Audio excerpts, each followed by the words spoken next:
अध्यक्ष महोदय, 10वीं पंचवर्षीय योजना पर विचार करते समय सदन के दोनों पक्षों के सदस्यों ने जो महत्वपूर्ण प्रश्न उठाए हैं, उन पर विचार किया जाना बहुत आवश्यक है।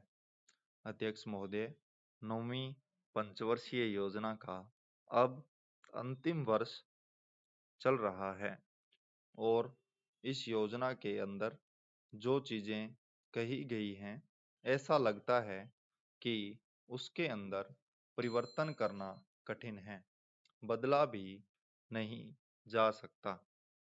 अध्यक्ष महोदय, कुछ चीजें की जा सकती हैं, उसके अंदर आज भी कुल कितना खर्च है, यह तय नहीं किया गया, केवल कटौती ही निश्चित की गई है। शुरू में मैं यह कहना चाहता हूं कि यहाँ पर कुछ सदस्यों ने जो यह प्रश्न उठाया था कि इस पंचवर्षीय योजना का आशय कुछ सरकारी पक्ष से भी बताया है। इसके अंदर कमियां हैं और बहुत सी कमियां हैं, जिनके ऊपर मैं यहाँ कुछ दोषारोपण नहीं करना चाहता हूँ। मैं चाहता भी हूँ कि इस तरह के प्रश्न न उठाए जाएं, तो ज़्यादा अच्छा है। यह योजना सरकार ने बनाई है। यह योजना मंत्रिमंडल ने पहले बनाई और अनुमोदन होने के बाद भी इसमें कुछ कमियां रह गई हैं। तो यह कमी रहने का दोष किसके ऊपर है? मैं समझता हूँ सदन के सभी सदस्य इसको जानते हैं। बहुत से लोगों ने दिल्ली के प्रश्न उठाए, जो दिल्ली के साथ अन्याय किया गया है। तो मैं समझता हूँ इस बारे में सब आवाज उठाएं। इस बात की आज ज्यादा जरूरत है।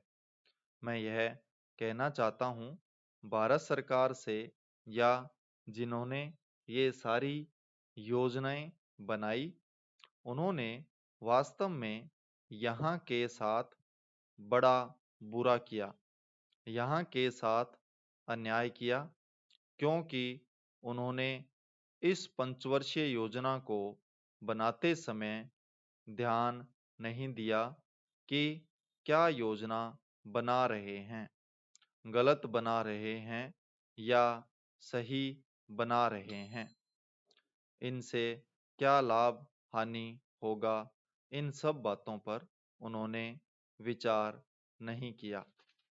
तो मैं समझता हूँ ऐसी परिस्थितियों के अंदर यह बात ठीक नहीं है। ऐसी दशा में यहाँ पर 5 वर्षों में आने वाली योजनाएं बेकार बनकर रह जाएंगी। जो कटौती निश्चित की गई है, उसको समाप्त करना चाहिए, ताकि दिल्ली को हम अंतर्राष्ट्रीय स्तर का एक आदर्श नगर बना सकें। यह बहुत ही आवश्यक है। यदि हम इस स्थान की उन्नति चाहते हैं, इसलिए अब मैं अपना कथन इन शब्दों के साथ ही समाप्त करता हूं। अध्यक्ष महोदय, आपने मुझे 10वीं पंचवर्षीय योजना पर बोलने का अवसर दिया, इसके लिए मैं आपका आभारी हूं। आपने मुझे कम समय दिया, इसके लिए भी आभारी हूं। अभी मेरे से पूर्व कुछ सदस्यों ने हम पर यह आरोप भी लगाया कि हम योजना में विश्वास नहीं रखते। उन्होंने तो यह भी कहा कि हमारे चुनाव घोषणा पत्र में भी उनको इस बारे में कुछ नजर नहीं आया। मैं इस बारे में यह निवेदन करना चाहता हूं कि उन्होंने कोई दूसरा घोषणा पत्र देखा, गलत घोषणा पत्र पढ़ा और उसी को हमारा घोषणा पत्र समझ बैठे। लेकिन मैं यह कहना चाहता हूं कि हमारा घोषणा पत्र इस समय मेरे पास है। इस घोषणा पत्र में हमारी घोषणा के में योजना के बारे में स्पष्ट रूप से कहा गया है कि हम योजना पर विश्वास रखते हैं, लेकिन ऐसी योजना पर विश्वास नहीं रखते जो जनता के दुखों को दूर नहीं कर सकती, जो जनता के कष्ट दूर नहीं कर सकती। आज तक जितनी भी योजनाएं बनाई गई हैं, जिन्हें हम पहली पंचवर्षीय योजना, दूसरी पंचवर्षीय योजना और 10वीं पंचवर्षीय योजना आदि कहते हैं, और उन योजनाओं में हमने जो कुछ निर्धारित किया है, उनसे हम जनता के दुखों को दूर नहीं कर सके और जनता के कष्ट दूर नहीं हुए। इन योजनाओं के परिणाम भी हमारे सामने हैं।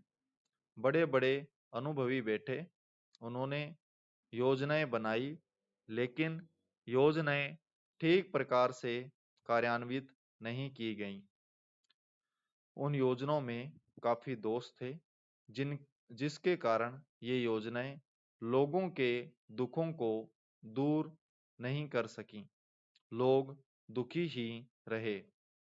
मैं यहाँ पर कहना चाहता हूँ कि जो हमारी योजना थी, उसका परिणाम क्या निकला? उसका परिणाम यही निकला कि हमें रुपए का मूल्य कम करना पड़ा।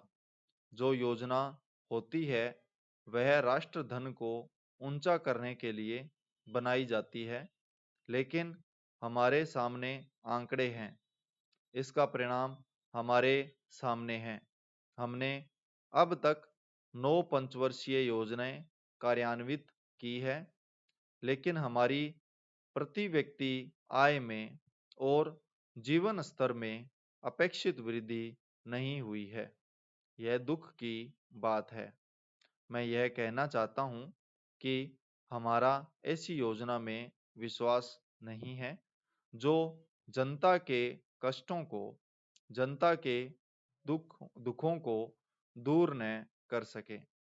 हम ऐसी योजनाओं पर विश्वास करते हैं जो उनकी आयु बढ़ा सके, उनका आर्थिक विकास कर सकें, उन्हें उन्नत कर सकें।